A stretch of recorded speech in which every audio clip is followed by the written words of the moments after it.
On the evening of August the 28th, 1878, the heat still sat at 92 degrees when the sun dropped behind the sandstone rise above Dry Fork Station. Dust hung in the air instead of settling. The church bell rope slapped once in a wind that smelled like hot metal and old creosote from the rail ties. Over the plains, the moon came up with a pale ring around it. Too sharp, too dry, an iron halo that refused to fade even after full dark. Most folks in town called that pretty.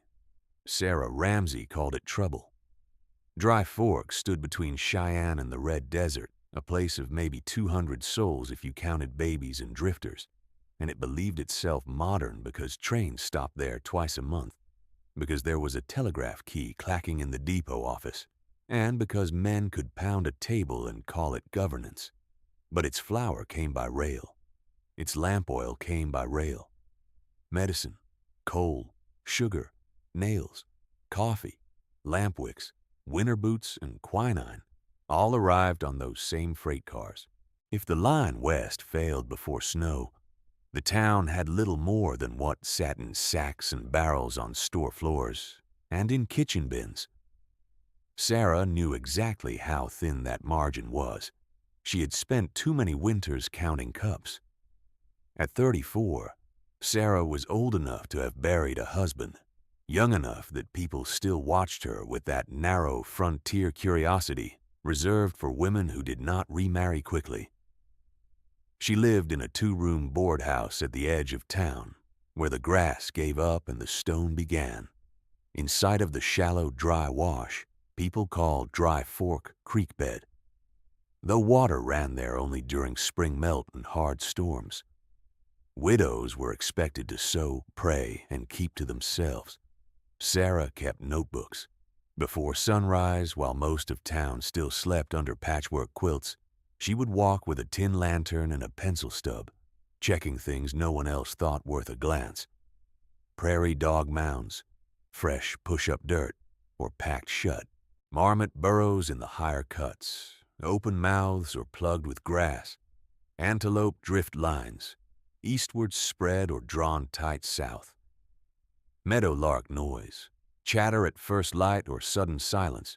She marked dates, wind direction, and cloud shape in small, neat script, pages tied with twine and wrapped in oilcloth against dew. People laughed, kindly at first, then less kindly. "There goes Mrs. Ramsey and her squirrel Bible," one teamster called once from the pump. "Forecast from the ant choir today," another said, and men at the trough grinned. She never answered the jokes. She wrote. The habits came from blood. Her father, Angus Bell, had been a stonemason before he was a homesteader. Scott's hands, broad shoulders, knuckles thick from mallet work. He used to set her on an upturned bucket at 9 years old and teach her to hear stone before she struck it. "Sandstone talks if you listen," he would say, tapping with a light hammer. "Solid gives a dull note. Fault gives a bright one.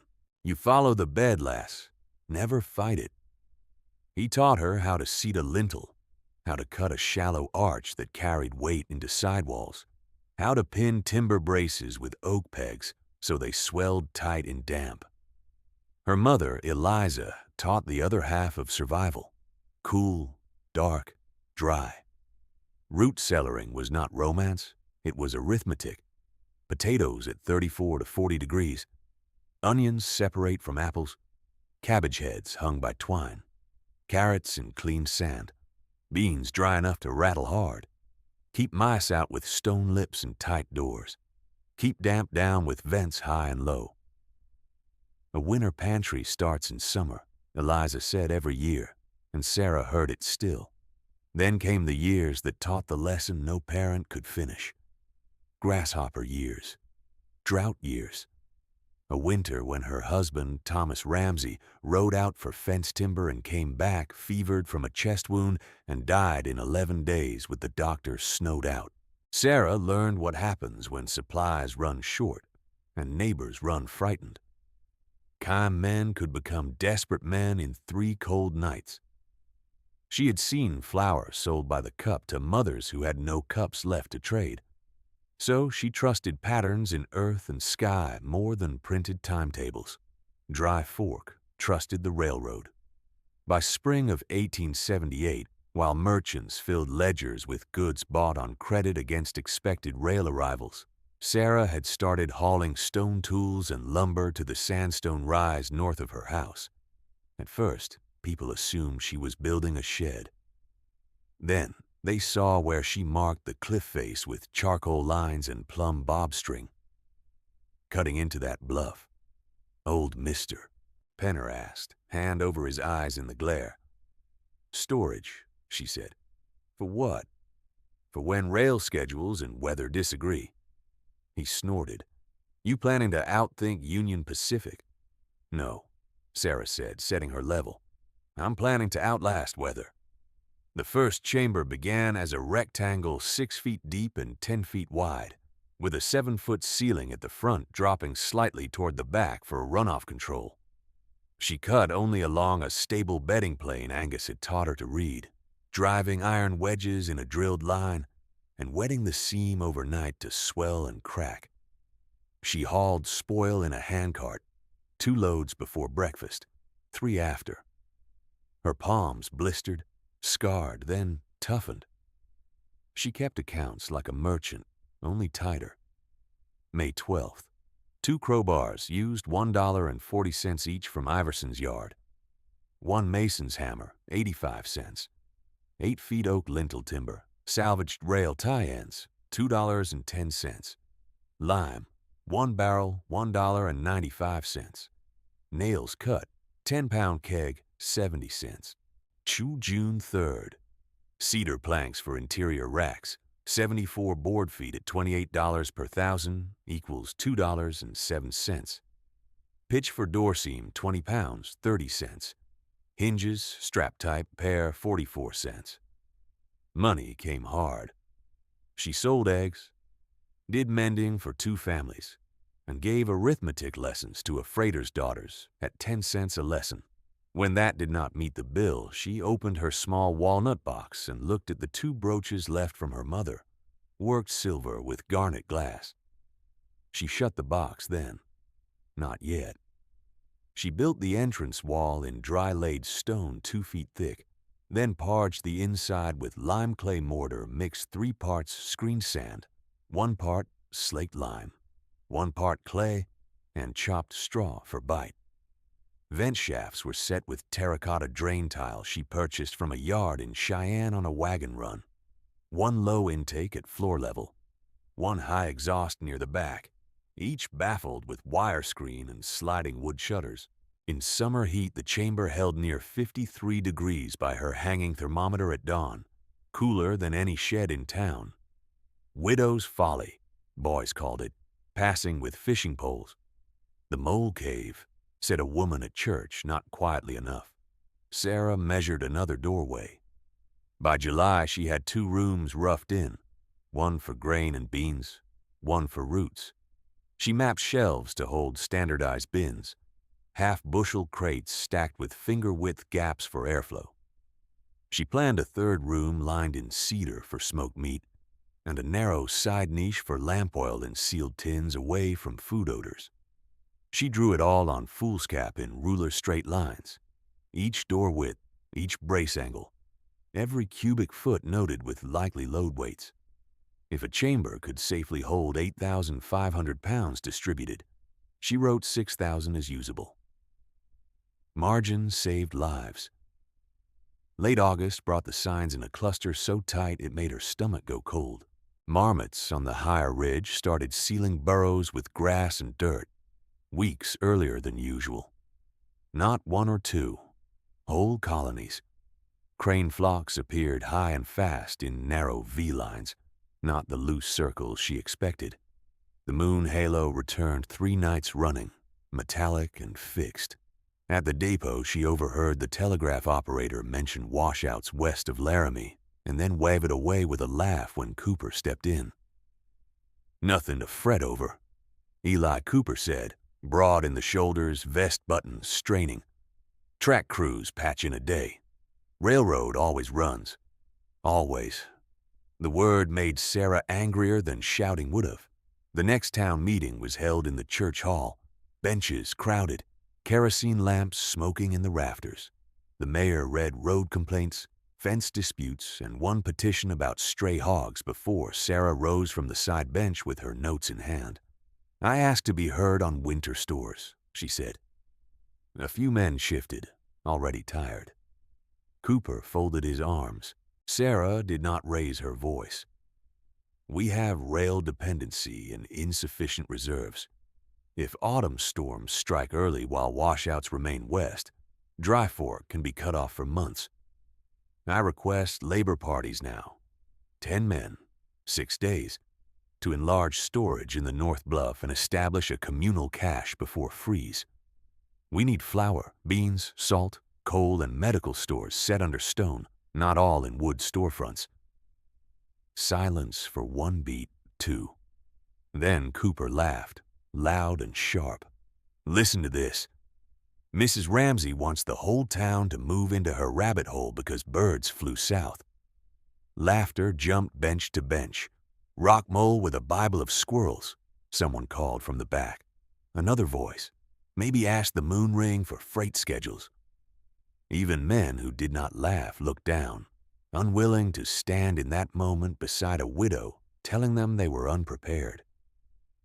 The mayor cleared his throat and made a little peacemaking motion with his hand. "Your concern is noted, Mrs. Ramsey, but no emergency exists. We'll revisit if needed." Revisit if needed. When ground would already be iron. Sarah sat, waited through the next agenda item.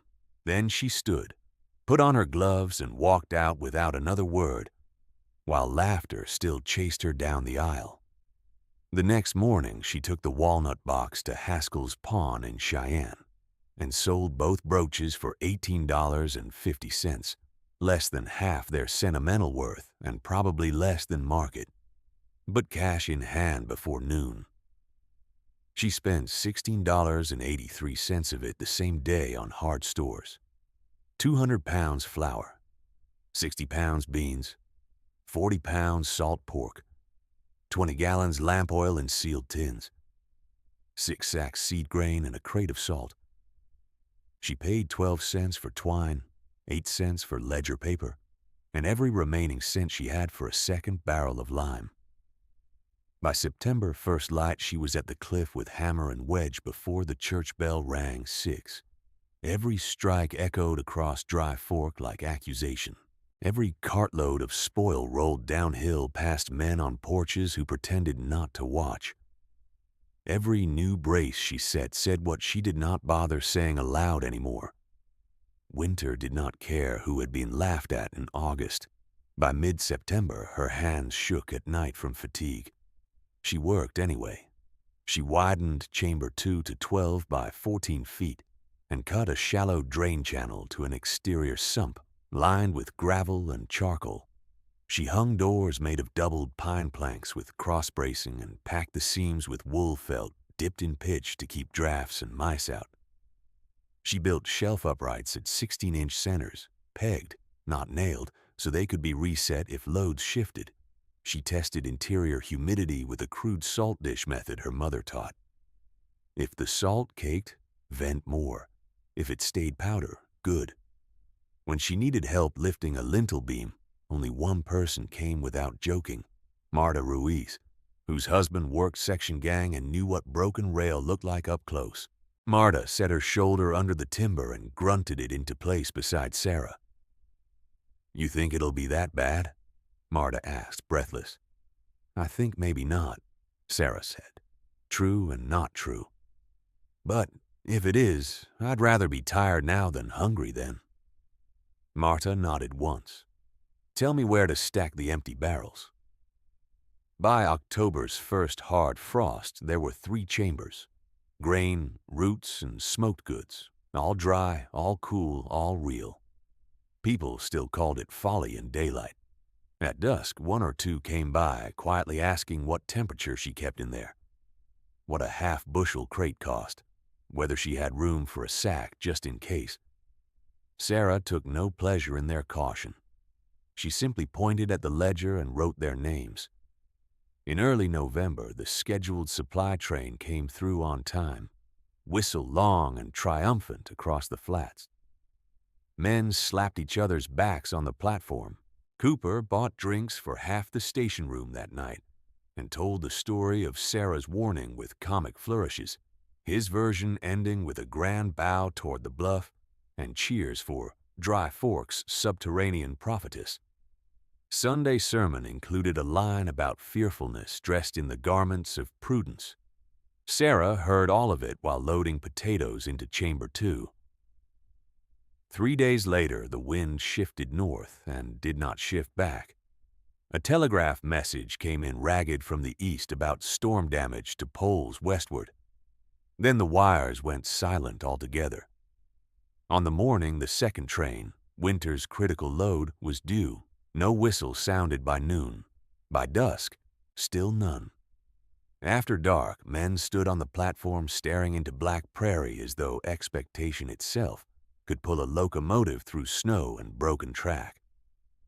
At her bluff door, lantern lit low, Sarah opened her ledger, turned to a blank page, and wrote the date in careful ink. Then she began counting what Dry Fork would need, not what Dry Fork deserved. She counted by lamp and by memory. Widow Keating and 2 boys on Willow Street.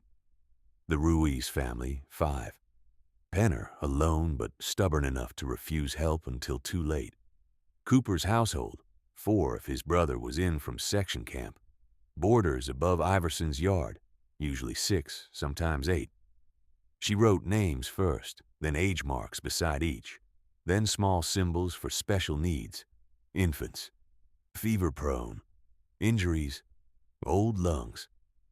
At the bottom of the page, she did arithmetic in a hard, compact hand. If each person received 1 pound flour equivalent per day, once Panic stripped shelves, and Panic would strip shelves, 200 people meant 200 pounds per day. The town did not have that. Not close.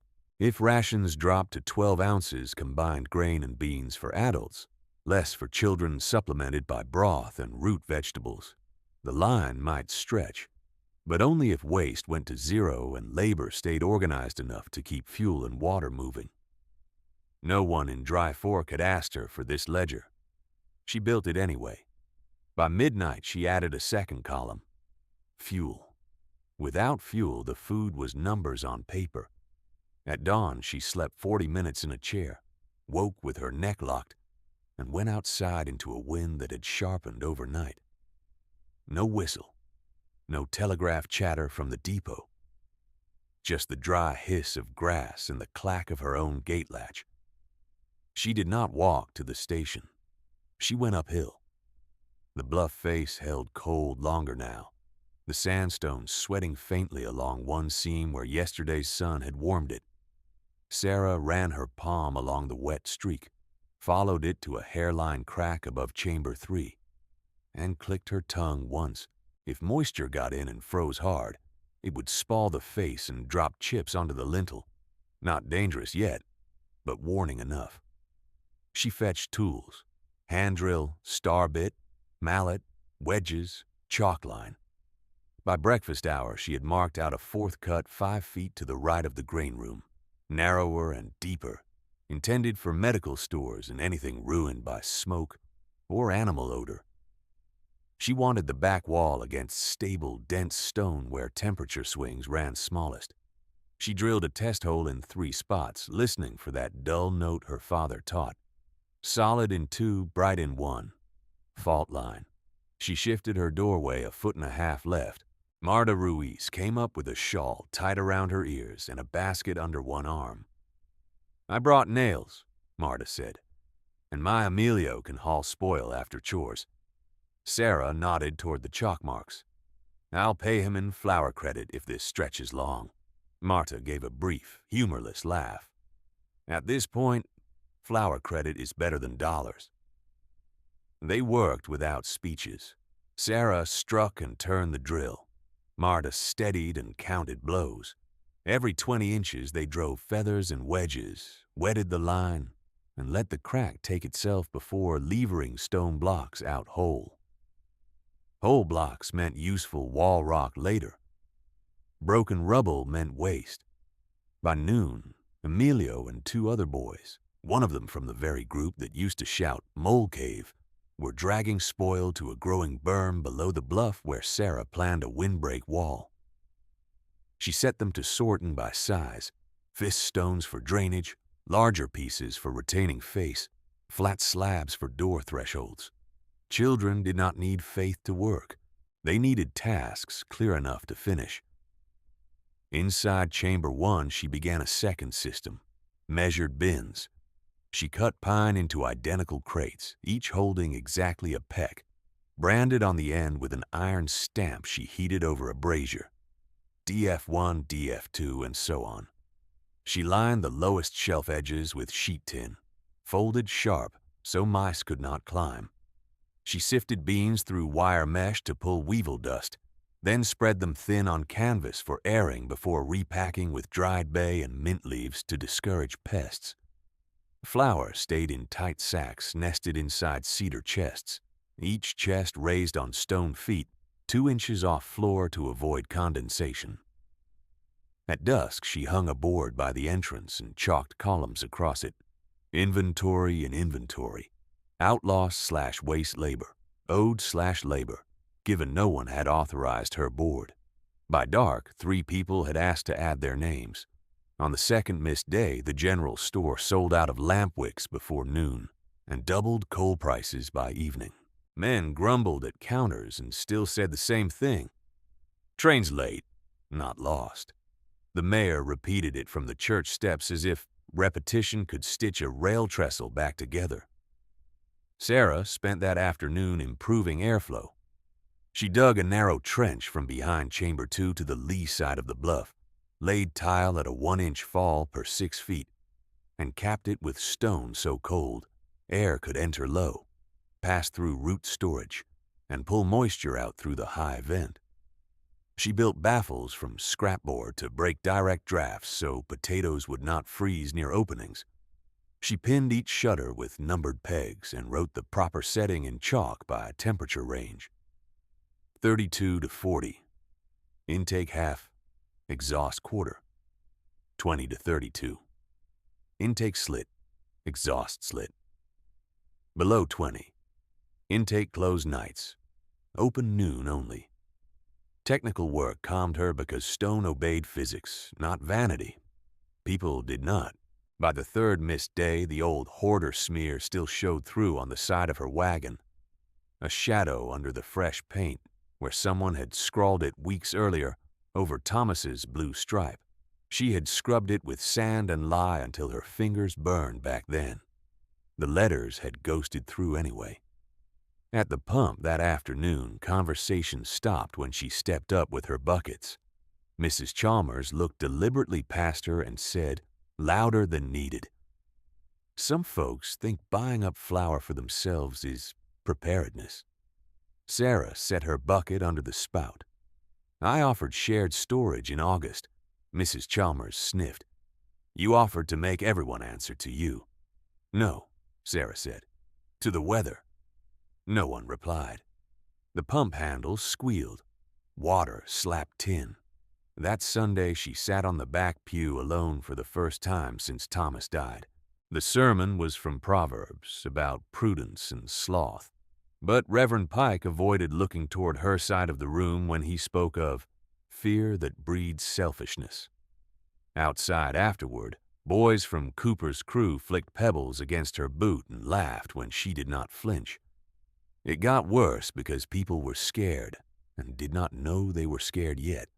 She had already seen how official pressure could be dressed up as caution. In October, Eli Cooper had come up the bluff with Deputy Ames and a rolled paper in hand. "Mrs. Ramsey," Cooper said, formal in a way that meant trouble, "there's concern your excavation may undermine the rise and threaten properties below. By authority of the town office, work is suspended pending inspection." Ames looked embarrassed as he handed over the paper. It was not quite a fine, not yet.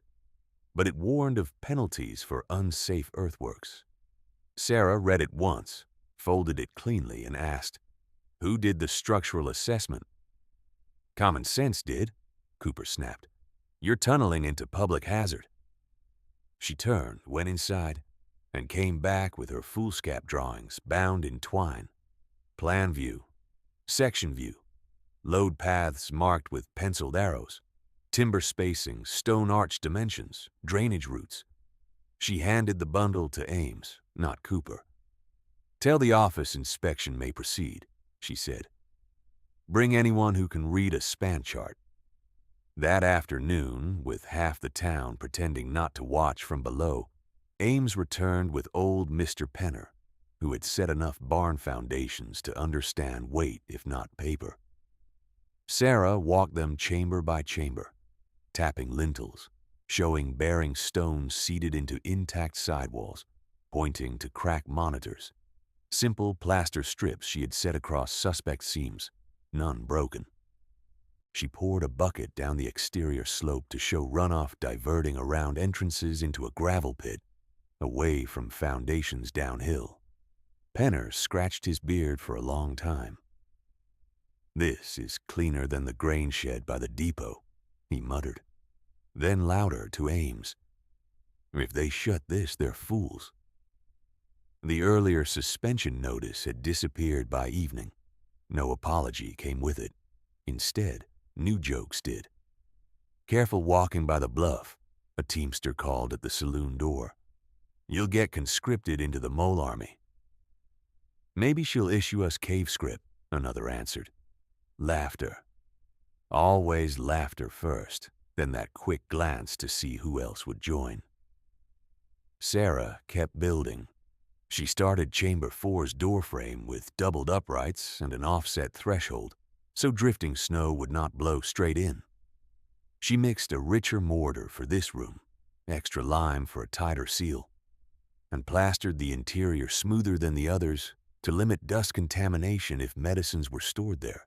From her own dwindling cash on that late August Cheyenne run before the telegraph went dead, she had bought 2 lockable tin cabinets from a closing dentist, dented but usable, and bolted them high on the wall away from damp. She stitched canvas curtains waxed with paraffin to hang over shelves as an extra dust break. Then she built outside systems, because survival was never just about food in bins. It was movement. She staked a path from town to bluff with waist-high poles every 8 paces and tied strips of red cloth at eye level so people could find the route in whiteout. She cut a sled lane by leveling ruts and packing cinders over ice-prone spots. She set 2 crude windbreak fences from salvaged planks near the entrance so those waiting could stand out of direct gusts. She dug latrine pits downslope and far enough from the seep line to protect water, ringed them in stone, and posted chalk signs.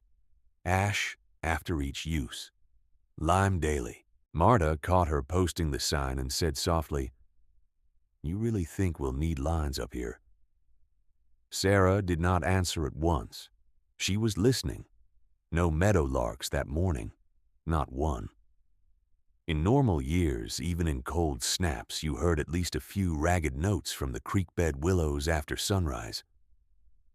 Now the willows were quiet as fence posts. Antelope that usually grazed scattered were moving in compressed bands along the southern draws, heads low, pushing hard as if something behind them had teeth. Above town, clouds built in thin, high layers from the northwest, mares' tails stretched and flattened by wind she could not yet feel at ground. She checked her notebook. Barometer, bureaued from Pike's schoolhouse and returned each night, had dropped steadily for 36 hours. Not storm today drop, long system drop. At the depot, men took the same signs as comfort. "Birds gone because of all this shooting," one said. "Antelope drift every fall," said another. "Clouds means snow, means water, means good spring," the mayor told anyone listening. Telegraph still dead. No confirmation from west, yet optimism persisted. Not because evidence supported it, but because the alternative demanded action. By the end of the week, store shelves showed the truth even when mouths did not. Sugar barrels empty, coffee rationed to half-pound lots, kerosene sold only to known regular customers, which somehow never included boarders or widows. Iverson began taking silver only, no script, and posted a notice limiting flour to 20 pounds per household, then quietly sold 60 to 2 men with cash. Sarah updated her own board nightly. In, out, loss. A mother came after dark asking for 2 cups of beans, just to bridge till train day. Sarah gave 4 and wrote the debt under labor owed with no interest. Next morning, the woman sent her eldest boy to split kindling for 3 hours. System held. Not everyone accepted system. One evening, she found her chalkboard smashed and the crates in chamber 1 kicked crooked, though little was stolen. Vandalism, not theft. Message, not hunger. On the broken plank, someone had carved with a knife point, "Share or else." She replaced the board before dawn and wrote a new line beneath the columns. No private bargaining. All requests logged. That same day, Cooper stopped her in front of the post office. "You're stirring unrest," he said, voice low. "People think you're setting up your own government." "I'm setting up shelves," Sarah said. "You can't manage town supplies from a cliff." "Then manage them in town," she replied. "Open a public ledger. Publish stock counts. Start labor crews." He stared at her as if she had insulted him personally. Maybe she had. "You don't give orders to me." "Then stop asking Weather to take orders from you." He stepped closer, jaw tight, then thought better of whatever he meant to do and walked away. The first true freeze hit that night, hard enough to crack water pails left outside. In the morning, a skin of ice rimmed the seep trench by chamber 2 and held all day in shadow. Sarah shifted root crates back from the outer wall, spread extra straw over potatoes, and moved onions to the driest rack. She started a rotating stew kettle schedule with Marta and 2 others. One kettle always simmering near the bluff so anyone doing labor could eat hot without burning household fuel. Fuel math mattered now more than pride. Still no train. Then came the sky signs she had dreaded since August. A high, bright halo around the moon returned and persisted, not 1 night but 4, with faint mock moons, parhelia, hanging at either side just after dusk. Ice crystals thick in upper air, storm train behind storm train. At sunrise on the 5th day, she saw cranes again, but wrong for the date and wrong for behavior. Late stragglers driving south in tight, fast lines, no circling, no calls. Urgent and silent except for wing-beat hiss. By noon, marmot holes on the upper cut were sealed hard, with fresh-packed grass, though no snow yet lay. Animals were closing doors before humans opened theirs. She walked through town with that knowledge like a stone in her coat. At the church steps, she told Reverend Pike, "Please announce households should bank 3 days' water indoors, wrap pipes, and bring in all loose fuel now." He hesitated. "If I say that, folks will panic. If you don't, pipes will burst and folks will panic colder." He promised to mention it gently. He did. Half listened. On Main Street, men argued over card games while a sawdust wind began to run steady from the northwest. Someone had hung a paper caricature in Haskell's window. A woman with a shovel and mole whiskers guarding sacks of flour like treasure. Children laughed each time they passed. By evening, laughter thinned. Doors shut earlier. Dogs barked at nothing visible. The air had that brittle stillness that often came a few hours before a blow. Sarah climbed the bluff once more at dusk, checked every latch, every vent peg, every tie on every marker pole. She laid out extra rope by the door and set 2 spare lanterns where numb hands could find them in dark. On the board, she updated numbers one last time and underlined in hard chalk, "If storm breaks, report by household at first light. No exceptions." Far out on the flats, beyond the last freight sheds, a speck moved against the wind, wagon or sled, hard to tell in failing light. Coming slow, too slow for good news. Sarah watched until night swallowed it, and went inside and waited for the knock she knew was coming, whether from pride or from need. The knock came before full dark, 3 hard blows, then one dragging scrape like a hand slipping down wood. Sarah opened to a man white with road dust and frost, beard rimed, eyes bloodshot. Behind him, a freight wagon leaned at an angle, one wheel bound in rawhide, and 2 mules stood with their heads low, flanks quivering. Their ears were crusted white at the tips. "Water," the man rasped, "and if you've got any mercy, hey." "Get them into the lee," Sarah said, already moving.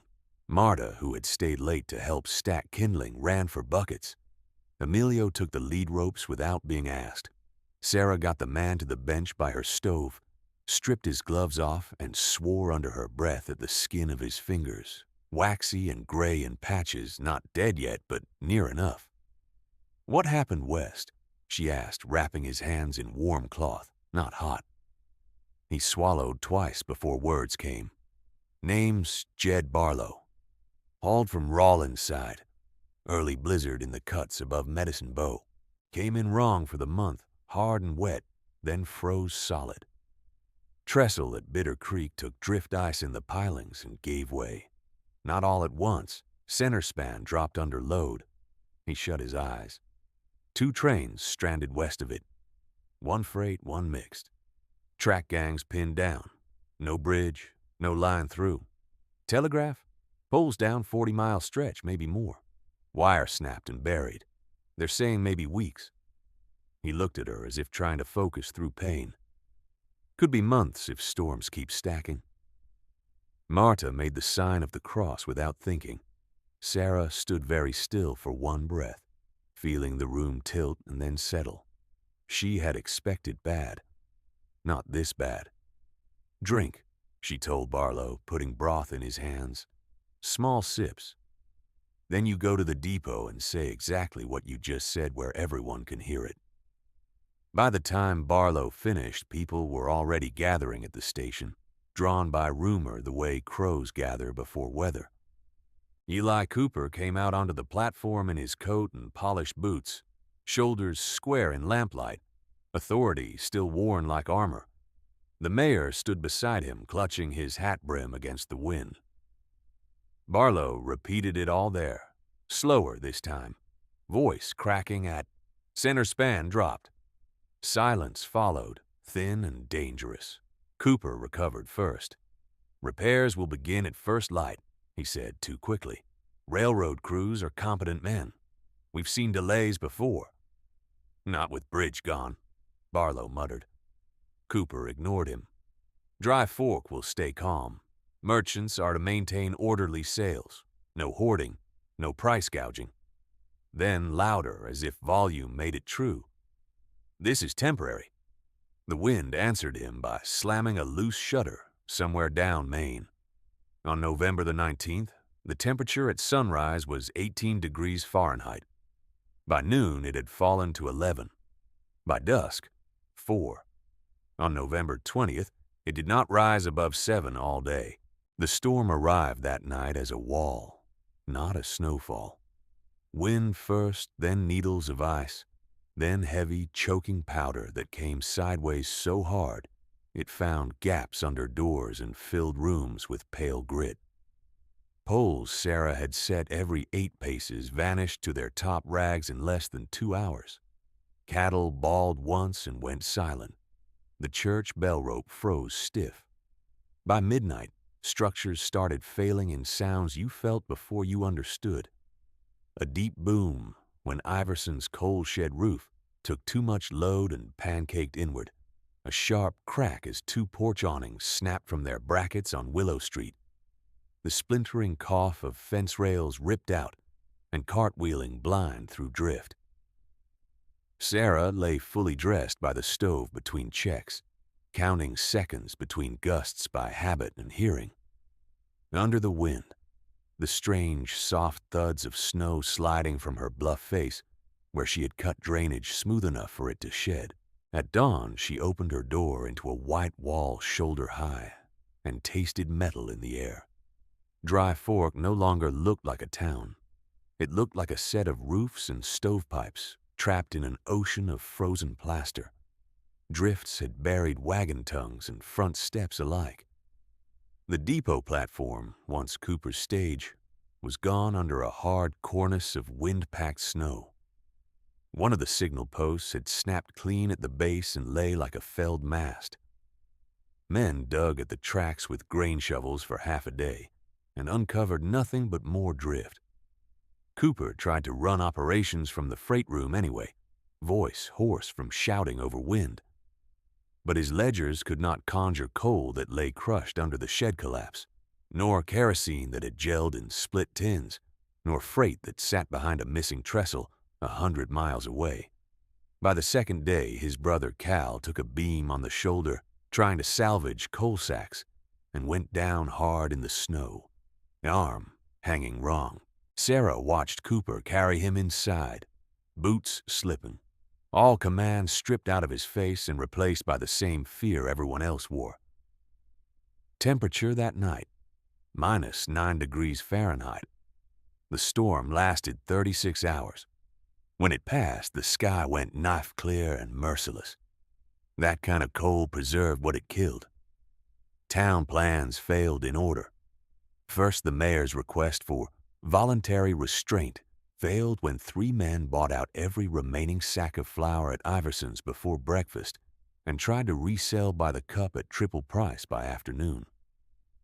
Then the church charity barrel failed because it had been mostly promises and 2 jars of turnips. Then private reserves failed, 1 cupboard at a time, hidden at first, then admitted through tears. Wood piles shrank visibly. Lamp oil was watered down with whatever people could pour and still ignite. Folks burned chair legs, fence pickets, accounting books, and one man burned his own barn door while cursing the draft it had once blocked. Through it all, Sarah's chambers held at 37 to 42 degrees, depending on room and hour. Dry, orderly, counted. People noticed now. They noticed with hunger. By November 24th, the first death came quietly. Old Mr. Penner had told everyone, including Sarah, that he had seen worse in 61 and would not be hauled around like a babe. He refused to move from his place near the edge of town, refused shared stove shifts, refused to surrender his last cord of wood to the common pile. On the coldest night, he went out to check his heifer when the barn latch froze. He forced it with his shoulder, slipped on drift ice, and struck his head on the threshold stone. In the morning, his neighbor found him half buried, 1 glove off, fingers still curled around the latch hook. They brought him to the schoolhouse wrapped in a horse blanket. Sarah, who had argued with him 3 days earlier about rotating watch duty, closed his eyes with her own hand. In his coat pocket, she found a folded scrap. Measurements for a grain bin he had promised to build, if all this foolishness lasts. He had written the numbers in carpenter's pencil, careful as prayer. The second death came meaner. Deputy Ames volunteered on November 27th to ride east with 2 others and try to reach a functioning telegraph at Granite Siding.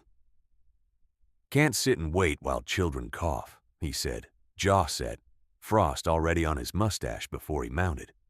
They tied scarves across their faces, carried 3 days' biscuit, and left at first light along what had been the rail bed. Only 1 horse came back that night, reins trailing. Ames staggered in the next afternoon on foot with 1 companion half dragged over a travois. Both men burned black on cheeks and nose from wind and frozen white at the same time in their fingers.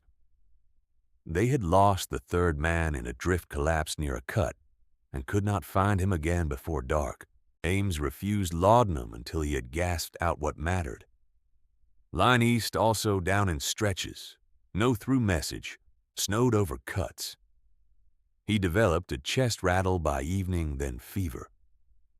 Sarah sat with him while Marta brewed willow bark tea and Reverend Pike prayed with his Bible open on his knee. Ames asked once for water, once for his sister in Laramie, and once, in a voice nearly gone, whether they had gotten word through. Not yet, Sarah said. He nodded as if she had answered yes, and died before dawn on November 29th, breath thinning like steam.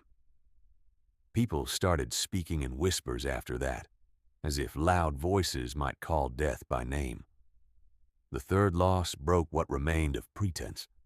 Nora Keating, 5 years old, who liked to wear her brother's oversized cap and chase chickens in summer, came down with a hard cough that turned to a bark, then a frightening whistle on the inhale. In better weeks, it might have been manageable. In Dry Fork that week, with stoves burning low and medicine gone thin, it terrified everyone in earshot. Near midnight, a neighbor pounded at Sarah's door for help. Sarah sent what she could at once: mustard plasters, instructions for steam, and one of her last small bottles for fever, while Marta and Reverend Pike pushed through the wind toward the Keating place. Sarah stayed at the bluff to keep the ration fire running and the line from breaking in the dark. By the next morning, the Keating shutters were closed. At noon, adults spoke in low voices at the marker poles and took their hats off when Widow Keating's name was said. No one repeated details. No one had to. By December 1st, no one laughed at the word prepared. Desperation changed the streets. Men who had once tipped hats now watched each other's bundles with feral eyes. 2 boys were caught stealing frozen turnips from the school cellar and beaten too hard for it. Iverson slept with a shotgun across his knees behind his counter until his last barrel ran dry. Church attendance dropped because people were ashamed of what they had done to get through Tuesday and feared what they might do by Friday. And still, each dawn, smoke rose from Sarah's stove and a line formed by her marker poles. First 5 people, then 12, then 30. She did not hand out charity by whim. She measured. She wrote.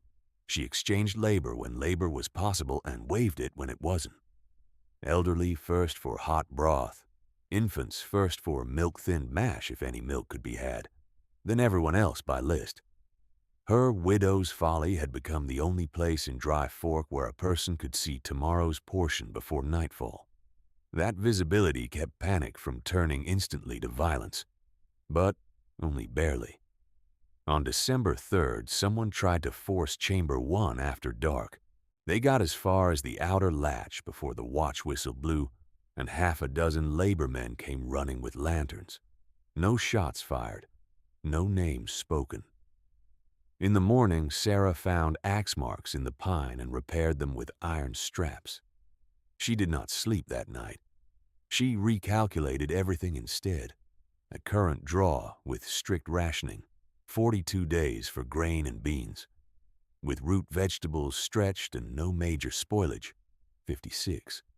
With additional hunting success unlikely in this weather and coal nearly gone town-wide.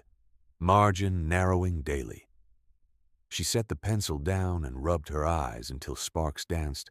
Outside, boots crunched in the frozen dark. Not a line this time.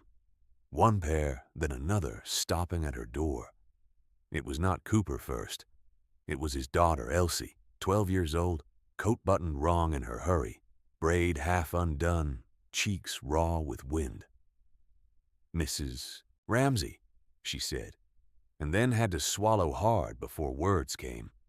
"Pa says not to bother you, but Uncle Cal's arm stinks and he's shaking and Ma's crying and I don't know what to do." Sarah was already reaching for her medical satchel. "Lantern," she called to Marta, who had dozed in a chair by the stove. "And the clean rags from Cabinet B. Emilio, keep the kettle going." Elsie tried to offer $2 silver with shaking fingers as they stepped into the wind. Sarah closed the girl's hand around the coins and pushed it back toward her coat. "Keep those," she said. "You may need them when trains run again."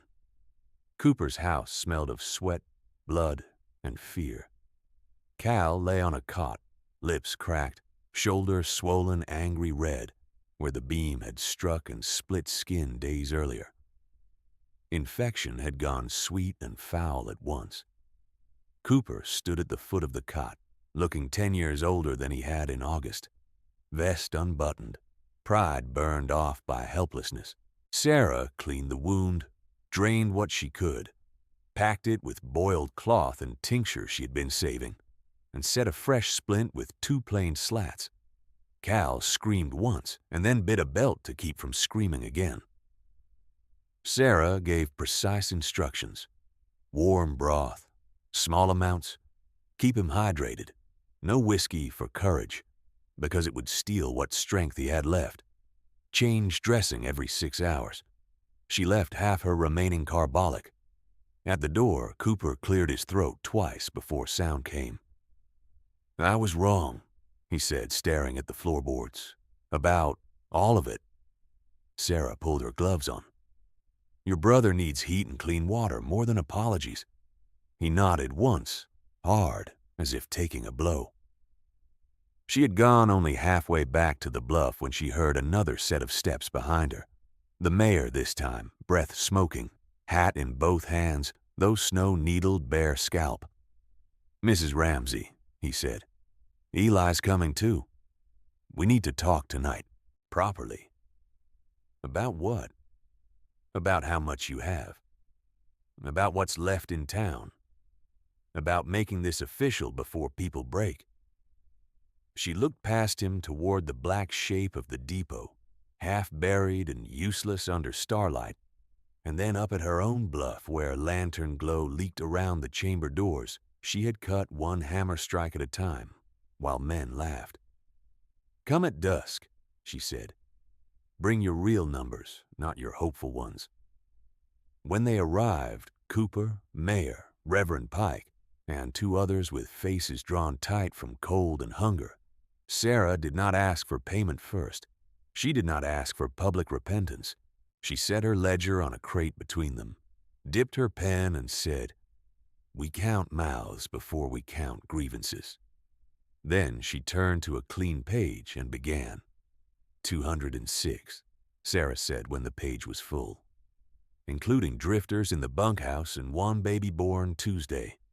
The mayor blinked. 200 and... "I count better than you do when people are hungry," she said. "Now your side." Cooper set his jaw, then pulled a folded sheaf from his coat. His handwriting, usually proud and broad, had narrowed to cramped scratches. Depot. 38 sacks flour salvageable, 12 split and wet. Coal maybe 2 tons dry if we chip it out of collapse. Kerosene. 9 intact tins. "Iverson?" Sarah asked. 8 sacks flour. 3 barrels oats. Little sugar. No coffee worth naming. Church stores. Reverend Pike looked at his hands. Dried apples, 6 jars. Turnips, 14.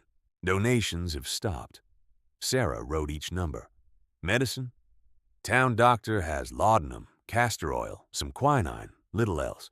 She drew a line down the page with a hard stroke. "Listen carefully," she said. "Tonight we stop pretending private cupboards will carry this. Starting dawn, all food stores come under one ledger. Mine stays visible at the bluff, and a copy hangs in the church. Anyone caught hiding bulk stores loses priority for 7 days. Not children, not invalids, adults." The mayor bristled. "You can't strip authority from elected office." Sarah did not look up from her pen. "Then use your authority and say those words yourself." Silence. Cooper exhaled through his nose. "What's ration?" "Adults. 10 ounces grain bean equivalent per day, plus stew when available. Children under 12. 7 ounces plus broth. Infants and nursing mothers, supplemental first draw. Elderly and sick get digestible portions from Chamber 4 lists. No whiskey rations. No private resale. Pike shifted. People won't like it. People can dislike alive, Sarah said, or approve dead. She passed out cut cards she had prepared from stiff paper. Each was marked with a household name, count, and a punched hole for each day. Morning line by marker poles. Evening line for those on labor duty. If you can work, you work.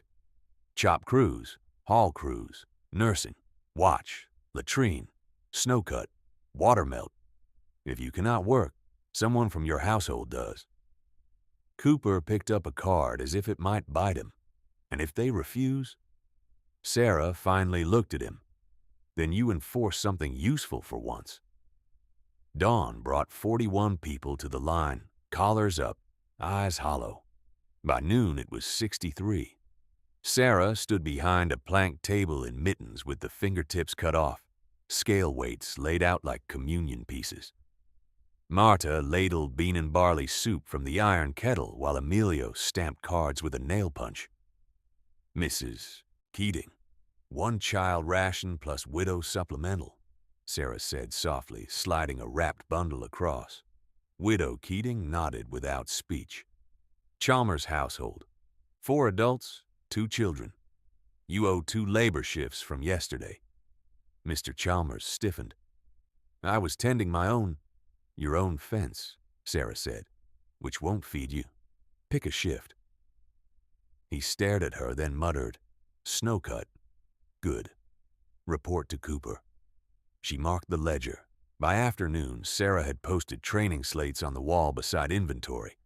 How to keep potatoes from blackening and freeze. How to vent a stove without losing all heat. How to dress frostbite. No snow rubbing. How to thicken soup with ground oats and bone broth. People lingered to read while waiting their turn. Those who could not read listened while Reverend Pike sounded out each line. At sunset, she led 6 women and 3 boys through Chamber 2 with lanterns and taught them to sort roots by damage so 1 rotten turnip would not spoil a crate.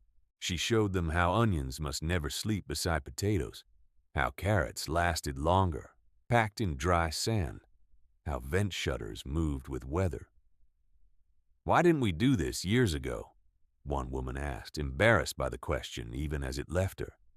Because good years are loud, Sarah said, lifting a crate. Bad years whisper first. Outside, the town's expensive certainties kept failing. The depot's polished office stove cracked at the seam from overfiring green wood. A merchant who had invested in imported wallpaper burned 3 rolls of it for heat one night and still woke to frozen water in the basin. Iverson's brass scale, proud as a banker's watch in summer, sat useless over an empty barrel. Meanwhile, Sarah's plain crates, scavenged stone, and hand-cut vents kept food stable day after day. On December 11th, the next storm came meaner than the first. Wind rose before dawn and arrested the marker poles to rags by noon. By evening, drifts stood chest-high against doors. A boy came stumbling up the path, half blind with ice, yelling that the Rui's roof was bowing. Sarah blew the watch whistle. Cooper and 4 men arrived with shovels and a sled. Rope up, she shouted. Pair off. Nobody walks alone. They moved by tied lines from pole to pole, disappearing and reappearing as gusts allowed. At the Rui's house, the roof beam had split. Snow poured through in a white curtain over Marta's stove. Sarah ordered the children bundled onto the sled, then made Cooper and Pike brace the beam with fence posts, while she and Marta dragged blankets and food crates out. Leave the trunk, Marta cried when Emilio reached for it. He looked stricken. Your wedding things. Leave it, Marta snapped, shoving him toward the door. Back at the bluff, Sarah had already cleared Chamber 3's vestibule and hung canvas partitions. Families arrived shivering, carrying whatever they had grabbed. 1 Bible, 2 pans, a sack of oats, a canary cage with no canary. She assigned pallet spaces with chalk marks and no favoritism. Cooper family, wall side near stove channel. Ruiz, opposite partition. Keating boys with Pike's group. No open flames in sleeping rows. Night bucket there. Ash after use.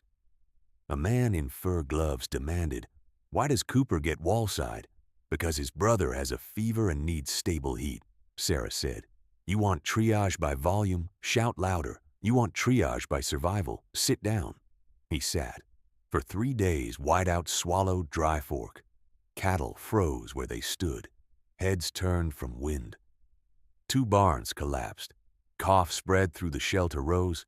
Then diarrhea among children as snowmelt water ran foul in houses without ash discipline. Sarah set up a boiling station at the chamber mouth and taught everyone to treat water with rolling boil plus cloth strain. She ordered lye buckets for hand washing and made Pike, scandalized but obedient, enforce latrine rotation himself. "Reverend," she said, pressing a shovel handle into his palms, "holiness is sterile tools today." By the 3rd night, with fuel low and nerves raw, rumor ran the rows. Sarah was holding back flour for her friends. Sarah had extra meat hidden in Chamber 4. Sarah planned to lock doors after dawn. The rumor became boots and snow. They came after first light when the wind dropped enough for voices to carry. 40, maybe 50 men and older boys, some with axes, some with rifles slung, all with faces tight from hunger and humiliation. They filled the slope below the chambers, shouting over each other. "Open everything. No more cards. My children don't eat ledger ink." Cooper pushed through them, hatless, cheeks raw. "Stand down," he barked, but his voice hit fear and slid off. One man lifted his rifle butt and slammed it against the outer post. "She has no right," another yelled. "You let her play queen while we starve?" Sarah stepped out onto the packed snow in her coat, hair unpinned, eyes rimmed red from too little sleep. Behind her, Marta gripped a ladle like a club. Pike whispered a prayer no one heard. Cooper climbed halfway up the slope, breath heaving. He looked at Sarah, then at the crowd, shame and stubbornness fighting in his face. "Sarah," he called, hoarse, "step aside. Let me distribute, before blood spills." For a moment she said nothing. Wind worried the hem of her skirt. Then she climbed onto an overturned freight sled so everyone could see her, and, with deliberate movements, she took the keyring from her belt. She opened Chamber 1 door, then 2, then 3, then 4. Hinges groaned in the cold, and the smell of grain and cedar rolled out into the air like a promise and a threat. Her voice carried clean. "Anyone taking by force gets 1 day's food," she said. 1 day. You can carry what you steal and watch it freeze, spill, rot, or be stolen again by dark. She pointed down the slope, sweeping her hand across them all. "Anyone joining rules gets fed until spring. Equal rations, elders and infants first. Work every day if you can stand. Chop, haul, nurse, watch, dig, cook. No exceptions for rank. Not for me. Not for Cooper. Not for any man with a loud voice. A few cursed anyway. One stepped forward with his axe, then hesitated under 50 pairs of eyes. Sarah continued louder. "Choose now. Chaos gets you tonight. Order gets you March." The man with the axe lowered it first. Then another rifle dipped muzzle down. Someone in the back muttered, "Damn it," with the sound of surrender, not anger. The crowd did not cheer. It broke, like ice under weight, cracking in different places until one shape became many. Men began moving without being told, almost relieved to have commands that were not insults. "Pilestone here. Shovel line to the kitchens. Who's on water detail?" By dawn the next morning, the same shoulders that had crowded up with weapons were stacking retaining walls below Chamber 2, cutting new drainage channels, and carrying measured soup pails down marker lines to houses that had once shut doors in Sarah's face. The reckoning did not happen once. It happened 100 times in cold air. It happened when Mrs. Chalmers arrived at the ration table, eyes swollen, and set down a wrapped parcel. Inside lay the silver teaspoon she had worn on a chain for 15 years. Family piece, polished thin with use. "For the ledger," she said, voice cracking. "I called you selfish. I was wrong. Use this for whatever comes after." Sarah pushed the parcel back. "Keep your spoon. Bring dry ash to the latrine trench instead." Mrs. Chalmers nodded and wept anyway. It happened when Eli Cooper reported for midnight watch because Sarah had assigned him the slot herself. "You don't trust me," he said, taking the lantern. "I trust schedules," she said. "Yours starts now." He almost smiled at that, then stood 6 hours in bitter wind-tapping chamber latches with numb knuckles, proving each lock sound. It happened when Reverend Pike, who had once preached against fear, stood in front of Sunday Shelter Rows and read from Sarah's chalkboard instead of Proverbs. "Today's instruction," he announced, spectacles fogging. "How to dry gloves over low heat without scorching the wool. We'll do this before him." A laugh moved through the room, gentle this time. Then people held their gloves up and learned. It happened in harder words, too. One evening, while Sarah trimmed mold from a damaged cabbage head, Cal Cooper, arm and sling fever finally broken, sat down across from her. "I wrote hoarder on your wagon," he said bluntly, not looking up. "September. Thought it was funny. Boys were watching." Sarah kept cutting. "I know your knife stroke now." His face went pale. "You knew?" "You carve your R like a railroad spike." He swallowed. "I'm sorry." She set aside the knife. "Then make sure your nephews learn better jokes." He nodded, eyes wet, and the matter ended there. The formal reckoning came with thaw. On March 2nd, after nearly 4 months without rail service, the whistle finally sounded, a ragged, unbelieving cry from the east that made people stop mid-step, as if heaven had coughed. Children ran first, then adults, boots splashing through mud where snow had been. The relief train crawled in under patched steam. 3 freight cars and a medical coach, windows filmed with soot. When the doors slid open, the conductor stared at the line of organized carts, the posted inventory board, the work crews already unloading in teams. "Who's in charge here?" he asked. Half a dozen voices answered at once. "Sarah."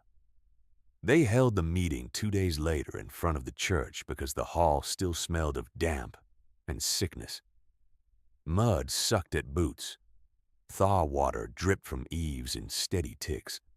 Nearly the whole town came, thin, hollow-cheeked, quieter than any gathering Sarah had ever seen in Dry Fork. Mayor Talbot removed his hat. "We are alive because of work done on the North Bluff before any of us wanted to hear about it," he said. "I failed to act when warned. That failure is mine." Then he stepped back and, for once, did not add excuses. Eli Cooper came forward next. He held no notes. "I confused authority with competence," he said, voice carrying over the mud and crows. "I laughed when Mrs. Ramsey asked for labor in August. I blocked her with notices and mockery. In December, I asked her to step aside in front of armed men when she was the only one among us with a plan that worked." He turned towards Sarah fully. "I was wrong, publicly, plainly, and late." No one moved. Then Mrs. Ruiz began clapping once, twice, hard mittens striking. Others joined, awkward at first, then steady. The mayor raised a hand for quiet. "Sarah Ramsey, the council offers you a permanent seat, effective immediately if you will take it." All eyes turned to her. Sarah stepped onto the church stoop, mud on her hem, hands scarred and red. She looked not at the mayor first, nor at Cooper, but at the crowd, faces she had fed, argued with, buried beside, and hauled through snow. "I'll take the seat," she said. A murmur ran through them. She lifted a hand. On one condition. She pulled a folded paper from her coat and opened it against the wind. Ordinance 1. Dry Fork shall build and maintain a communal stone granary and winter cache above floodline and below slide risk, with minimum reserves set by population, not optimism. She looked up. Every household contributes by weight or labor, no exceptions for wealth. She read on. Ordinance 2. Inventory books are public, posted weekly from August through March. No closed ledgers in winter. Ordinance 3. Management rotates every season and must include at least one woman, one wage laborer, and one person who has drawn rations from aid lines. Anyone who stood in line has standing. That line made several people lower their eyes. Ordinance 4. Annual preparedness drills each September. Water, fuel, shelter routes, medical station setup. We practice while weather is kind. She folded the paper. I don't want your apologies as currency, she said, voice quieter now. I want your habits changed. Mock me if you like in July. In October, bring your sacks. A bark of laughter broke from the back, then another. Not mean laughter, relieved laughter, the kind that lets people breathe again without forgetting. Reverend Pike stepped forward with a ledger bound in clean cloth. For signatures, he said. The line formed without instruction. By June, stone rang across the bluff from dawn onward. This time the hammers were many. Cooper brought section men with sledges and rails for rollers. Marta supervised root room plaster and corrected men twice her size on vent spacing. Widow Keating managed the seed ledger with ruthless neatness and a pair of spectacles donated by the doctor. Children carried pebbles in aprons to fill drainage trenches and argued over who got to stamp crate numbers. Sarah stood on a scaffold one hot afternoon, while Cal mixed mortar below and called up, 3-to-1 sand lime, right? 3-to-1.5 if the clay's wet, she answered. He grinned. Yes, ma'am. By first frost, Dry Fork had a true communal cache. Thick stone walls, timbered roof, double-door vestibule, rat-proof bins, smoke room, medicine niche, tool alcove, and a meeting board with 3 ledgers chained to it. Above the entrance, carved by Emilio with careful hands, were 3 words Sarah had approved after striking out 2 grander suggestions: count, share, work. Years passed and tested the carving. In 1884, grasshoppers stripped 3 farms bare. The cache opened by rule, not rumor, and no child in town was fed last. In 1886, a rail strike delayed freight 12 days. People grumbled and checked inventories instead of each other's pockets. In 1890, fire took half of Iverson's rebuilt store, but reserve grain in stone rooms kept prices from turning predatory. The annual September drill became habit, so ordinary children rolled their eyes at it, then performed it flawlessly in sleep. Sarah served on council 6 years, then refused re-election and kept the training books anyway. She taught anyone who asked how to read cloud bands, how to tap stone for faults, how to pack carrots in sand, how to keep panic from spending tomorrow's bread tonight. She never remarried. She never needed to soften. One autumn afternoon long after, when telegraph had improved and rails were steadier, and Dry Fork had grown into a proper town with 2 churches and a brick schoolhouse, a young reporter from Cheyenne came to write a piece about the famous cave granary. He expected legend. He found Sarah, gray at the temples, kneeling by a vent shutter with a screwdriver. Mrs. Ramsey, he said, notebook ready. What's the moral of the story? She tightened the hinge, stood slowly, and looked out over Dry Fork. Children chasing each other between stacked wood piles. Committee notices flapping on the board. Eli Cooper now stooped but still punctual at inventory day. Moral, she said. Weather doesn't care about your pride. Neighbors should. She handed him a shovel. Storm drains clogging. Right after you clear it. He blinked, then laughed, then cleared it. When Sarah died in 1903, they rang the church bell and the depot bell together. A thing never done before. At the service, people brought no flowers at first.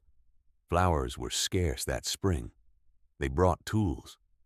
A level, a grain scoop, a carpenter's square, a ladle blackened by years of stew fires, and one old silver teaspoon laid quietly beside the ledger. The council voted that day to rename the cache officially Ramsey Stores. The sign remained plain. The rules remained plainer. Every September afterward, on the first cool morning when meadowlarks went briefly quiet and the wind hinted north, Dry Fork children still walked the marker pole path up the bluff. They learned to punch ration cards for practice, to read stock boards, to stack crates with airflow gaps, to ask not, will the train come? But if it doesn't, who needs help first? And if some boy snickered and called the drill foolish, an older voice would answer almost fondly, "Foolish is waiting hungry for a whistle. Count your sacks."